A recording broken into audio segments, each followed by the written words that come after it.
তো একটা এসিপির একটা দিন আমাদেরকে একটা পিকচার দাও যে সকালে কখন থেকে শুরু হয়, 24 hours অন কল, বাট সকালে কখন থেকে অফিসিয়ালি অফিসার শুরু হয়, একটা দিন কিভাবে চলে, তারপর দিনটা কিভাবে শেষ হচ্ছে, তারপরে মানে এই পুরো ব্যাপারটা, বিকজ অনেক দর্শকরা জানতে চায় যে যে কোনো ওই অত হাই র্যাঙ্কের অফিসার তাদের দিনটা কিভাবে যায়, বিকজ তাদের বিভিন্ন প্রোটোকল থাকে, অনেক কিছু থাকে। আমাদের কি হয়, বিশেষ করে এসিপি যারা আছে, এসিপি পুলিশের বিভিন্ন ব্রাঞ্চ আছে, বিভিন্ন ব্রাঞ্চে বিভিন্ন ধরনের কাজ।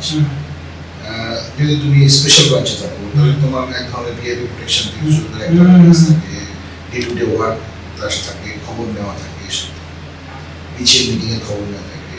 এসিপি ট্রাফিকে হলে তোমার একটা জোনের এসিপি হলে তাকে সকাল 9টা 9:30 থেকে রাস্তা থাকতে হয়, যতক্ষণ না তারপরে তার ডে টু ডে তার যে অফিসিয়াল ওয়ার্ক থাকে। আমি করেছি ট্রাফিক মিছিল।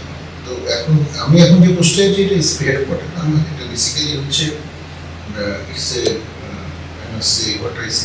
এসিপি হেডকোয়ার্টার ইজ লালবাজারের যারা যে সমস্ত পলিসি তৈরি হয় বা যে কোনো কাজ আমাদের বসেরা দেয়, আমাদের গ্রামীণ কমিশনার বা হেডকোয়ার্টার, তার সমস্ত ধরনের যে কাজের এডুকেশন সেটা আমার পলিসি আমরা ঠিক করে দেয় কি হবে না, আমাকে অনটোস 24 ঘন্টায় থাকতে হয়, বিভিন্ন ধরনের কাজ থাকে।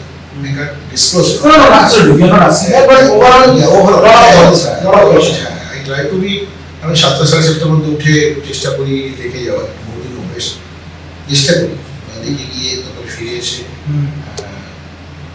10টা অফিস চলে যেতে হয়।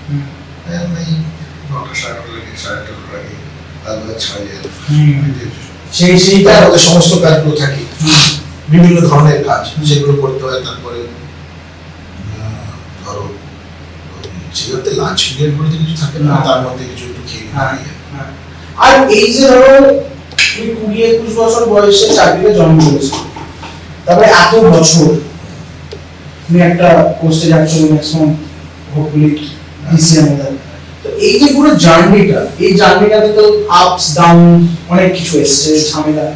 তো তুমি ইউ've been OC also of this, তো এরকম কোনো ঘটনা তুমি বলতে পারবে যেটা তোমার মানে যখন আমরা অনেক ছোট, মানে যখন আমরা আগে থেকে 10 years ব্যাক, কোনো রকম ঘটনা যেটাতে তোমার মনে হয়েছিল যে মানে যেটা হয়তো কোনো ক্রাইসিস পিরিয়ড এসেছে, সেটা তুমি কিভাবে সলভ করেছো? বা আমার যে চাকরির শুরুতেই যেমন মনে পড়ে যে তখন সবে আমার মাস 3-4 চাকরি পেয়েছে, 1990।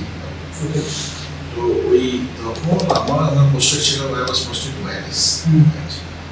তো হঠাৎ খবর এলো যে একটা অ্যাক্সিডেন্ট হয়েছে শ্যামবাজার 5 পয়েন্ট থেকে এগিয়ে, ওই 5 পয়েন্ট আর টুয়ার্ডস আর্চি ঘরের দিকে বাজারের মধ্যেই, বাজারে কোনো লোক মারা গেছে, এই লোক লট অফ ট্রাভেলস, তখন সবাই আমরা চাকরি ব্র্যান্ড নিউ।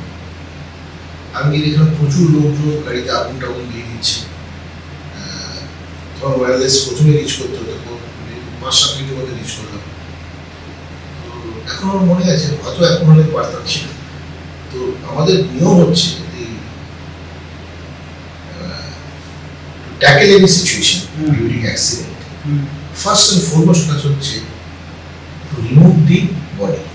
ওকে, যে তুমি একটা যে জায়গায় অ্যাক্সিডেন্ট হচ্ছে, যিনি ওখানে পড়ে আছে, তাকে প্রথমে রেস্কিউ করতে হবে।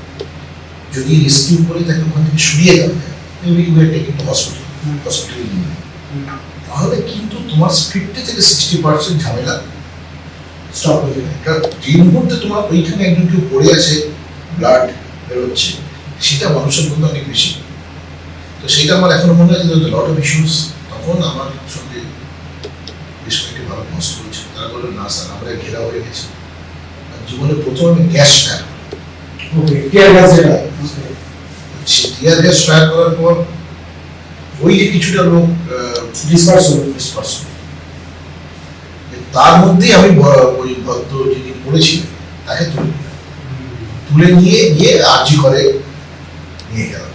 তো পরে I was rewarded by DC north ছিলেন কানাইলাল বাসু, এখনো মনে আছে। তিনি আমাকে ডেকে রিওয়ার্ড করলেন, তুমি একটা টাইমলি, পুলিশ টাইমলি কাজ করা খুব ইম্পর্টেন্ট। মানে সময়টা খুব এক এক সেকেন্ড একটা সেকেন্ড খুশি। তো এইরকম যখন সিচুয়েশন তখন এটা আমার মনে পড়ে